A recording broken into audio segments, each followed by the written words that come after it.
युद्ध भारत की जीत ने चौंकाया, उसने दुनिया की परवाह नहीं की। इसका 4 तरह से असर। ऑपरेशन सिंदूर। पूरी दुनिया अब भारत की ताकत का लोहा मान चुकी है। ऑपरेशन सिंदूर की हर तरफ तारीफ हो रही है। एक दिन पहले ऑस्ट्रेलियाई एविएशन एनालिस्ट टॉम कूपर ने भारत के शौर्य की तारीफ की थी। अब अमेरिका के जाने माने युद्ध विशेषज्ञ जॉन स्पेंसर ने भारत के नई नीति को सराहा है। ऑपरेशन सिंदूर आधुनिक युद्ध के मौजूदा दौर में भारत की निर्णायक जीत है, लेकिन मेरी नजरों में ऑपरेशन सिंदूर अभी पूरी तरह थमा नहीं है। यह एक सोचा समझा रणनीतिक विराम है, जिसे कुछ लोग संघर्ष विराम कह सकते हैं, लेकिन भारतीय सेना ने इस शब्द से जानबूझकर दूरी बनाई। मेरे लिए यह कोई मामूली ठहराव नहीं, बल्कि एक ऐसी सैन्य जीत के बाद का दमदार कदम है जो इतिहास के पन्नों में स्वर्णिम अक्षरों में लिखा। ऑपरेशन सिंदूर के तहत अब तक 4 दिन की सटीक और शक्तिशाली कार्रवाई में मैंने भारत को एक ऐसी जीत हासिल करते देखा जिसने दुनिया को चौंका दिया। ऑपरेशन सिंदूर ने आतंकी ठिकानों को तबाह करने, भारत की सैन्य श्रेष्ठता को साबित करने, निवारक शक्ति को दूसरा जन्म देने और एक नई राष्ट्रीय सुरक्षा नीति को दुनिया के सामने लाने के अपने लक्ष्यों को न सिर्फ हासिल किया,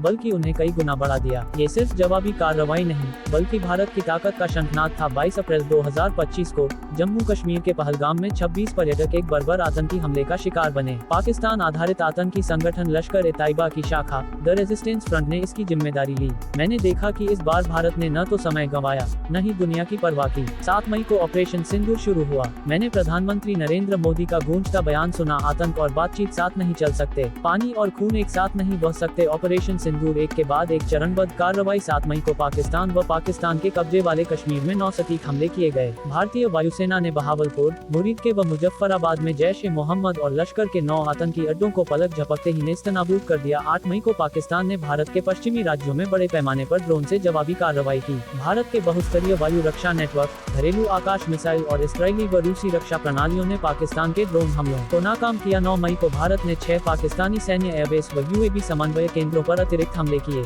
10 मई को गोलीबारी में अस्थायी रोक लगाई गई। भारत ने इसे युद्ध विराम नहीं बल्कि फायरिंग का विराम बताया। ये सिर्फ सामरिक सफलता नहीं थी, ये प्रत्यक्ष गोलीबारी के तहत सैद्धांतिक क्रियान्वयन था। ये 4 गहरे सामरिक प्रभाव दिखे, एक नई लकीर खींची गई और उसे लागू किया गया। ये स्पष्ट कर दिया गया कि पाकिस्तानी धरती से होने वाले आतंकी हमलों का अब सैन्य बल से जवाब दिया जाएगा। यह कोई धमकी नहीं, यह एक मिसाल है। भारत ने पाकिस्तान में किसी भी लक्ष्य पर हमले की क्षमता दिखाई। इसमें आतंकी स्थल, ड्रोन समन्वय केंद्र, यहाँ तक कि एयरबेस भी हैं। इस बीच पाकिस्तान भारत में एक भी सुरक्षित क्षेत्र में घुसने में असमर्थ था। ये बराबरी नहीं, बहुत बड़ी श्रेष्ठता है।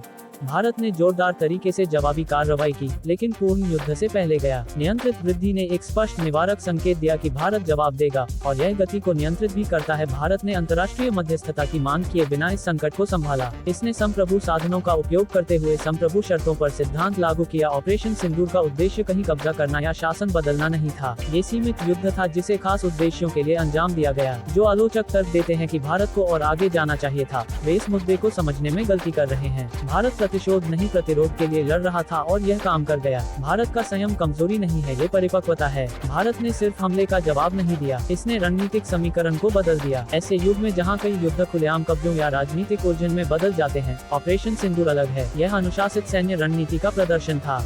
भारत ने एक झटके को झेला, अपना उद्देश्य परिभाषित किया और उसे पाया। ये सब एक सीमित समय सीमा के भीतर।